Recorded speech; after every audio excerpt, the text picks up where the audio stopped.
125 मामलों की तस्दीक हो चुकी है। कर्नाटक में कोरोना वायरस के 2 नए मामले सामने आए हैं। इस तरह रियासत में कोरोना वायरस के मामलों की तादाद बढ़कर 10 तक जा पहुंची है। बेंगलुरु में एक मरीज काजी मोहम्मद हुसैन सिद्दीकी का इलाज करने वाले 60 साला डॉक्टर भी इस वायरस के मरीज बन गए हैं। काजी हुसैन का इंतकाल हो गया था। बरतानिया से आई 21 साला खातून भी कोरोना वायरस से मुतासर पाई गई हैं। वजारत सेहत के आदाद शुमार के मुताबिक मुल्क भर में महाराष्ट्र में सबसे ज़्यादा कोरोना वायरस के 39, जबकि केरल में 22 मामले सामने आए हैं। उधर यूपी में 12, दिल्ली में 7, तेलंगाना में 4 और जम्मू कश्मीर में 3 मामलों की तस्दीक हो चुकी है। मरकज के ज़ेर इंतज़ाम इलाके लद्दाख में कोरोना वायरस के 4 मामलों की तस्दीक हुई है। और इस सब के बीच वजारत सेहत ने अवामी मुकामात पर मास्क के इस्तेमाल के हवाले से गाइडलाइन जारी कर दी है।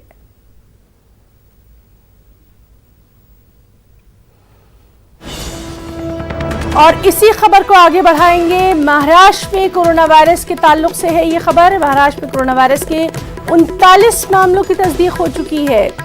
तो महाराष्ट्र में सबसे ज्यादा केसेस देखे जा रहे हैं। हालांकि तमाम तर एहतियाती तदाबीर इख्तियार की जा रही हैं।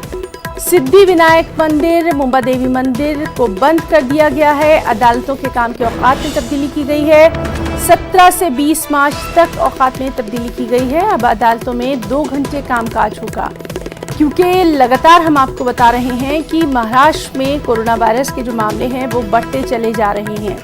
पुणे में सबसे ज़्यादा देखा जा रहा है और उसके बाद से लगातार जो तादाद है वो बढ़ती जा रही है। अब ये तादाद 39 तक जा पहुंची है। चलिए सीधे रुख करेंगे हमारे साथी अमित राय का। अमित, महाराष्ट्र में लगातार कोरोना के ताल्लुक से एहतियाती तदाबीर की जा रही हैं, गाइडलाइंस भी जारी की गई हैं, लेकिन ये जो तादाद है ये बढ़ती नजर आ रही है। बेहद तशवीश की बात। देखिए, निश्चित तौर पे बेहद चिंता की बात है कि महाराष्ट्र में आंकड़ा बढ़ के 39 हो चुका है, जिससे राज्य सरकार सख्ते मार चुकी है। लगातार जो है एहतियातन कई कदम उठाए जा रहे हैं।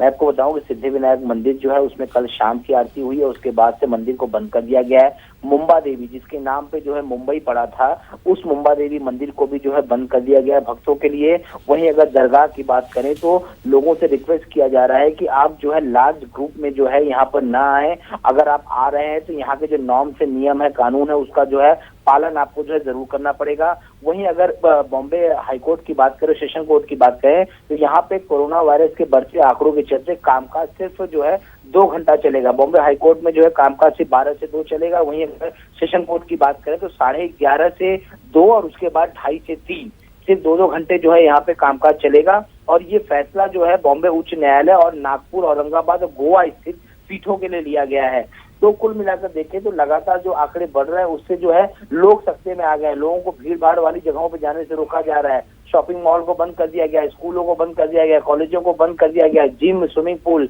ये सारी जगहें जहां पर भीड़ भाड़ हो सकती है उन सारी जगहों को बंद कर दिया गया है। लोगों को ये भी सुविधा दी गई कि अगर आप होटल में रुकना चाहते हैं तो कई सारे होटलों के नाम दिए गए जहां पर कम पैसे में जो है आप रुक सकते हैं। अगर आपको होटलों में नहीं रुकना है तो जो गेस्ट हाउस है गवर्नमेंट के, वहां पर भी रुकने की सुविधा जो है की गई है। तो लगातार जो बढ़ते आंकड़े हैं उनसे सरकार भी सख्ती में आ चुकी है, लोग भी घबरा गए हैं। अभी हम देख रहे हैं चाहे जो बड़ी जगह, चाहे मरीन ड्राइव की बात करें, जुहू चौपाटी की बात करें, गेटवे ऑफ इंडिया की बात करें, वहां पे लोग बिल्कुल दिखाई नहीं दे रहे। जहां पे पैर रखने की जगह नहीं होती थी वहां पे आज आदमी दिख ही नहीं रहे हैं। तो लोगों के मन में भी एक डर बैठ गया और राज्य सरकार लगातार इससे निपटने की कोशिश में लगी पड़ी है, लेकिन बढ़ते आंकड़े जो है चिंता का सबब जरूर बन गए हैं। अमित, ये तो खैर एहतियात की बात है कि लोगों को खुद भीड़ भाड़ की जगहों पर नहीं जाना चाहिए, एहतियात बरतना चाहिए। और सबसे अहम बात यह है कि जो बैरूनी मुमालिक से, यानी जो बाहर की कंट्रीज से यहाँ पर लोग आ रहे हैं, अब उनको खुद जाकर अपना चेकअप कराना चाहिए, क्योंकि अक्सर मामले उन्हीं लोगों के सामने आ रहे हैं। तो अब खुद उनको आगे आना चाहिए, खुद बेदारी जागरूकता फैलानी होगी।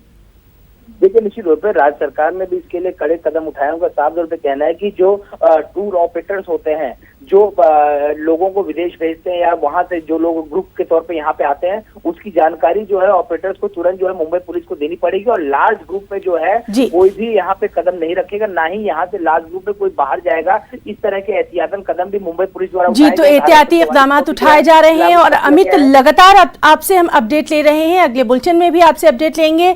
फिलहाल के लिए बहुत बहुत शुक्रिया अदा करना चाहेंगे और तमाम रिपोर्टर से बार बार दरख्वास्त है कि वो अपना ख्याल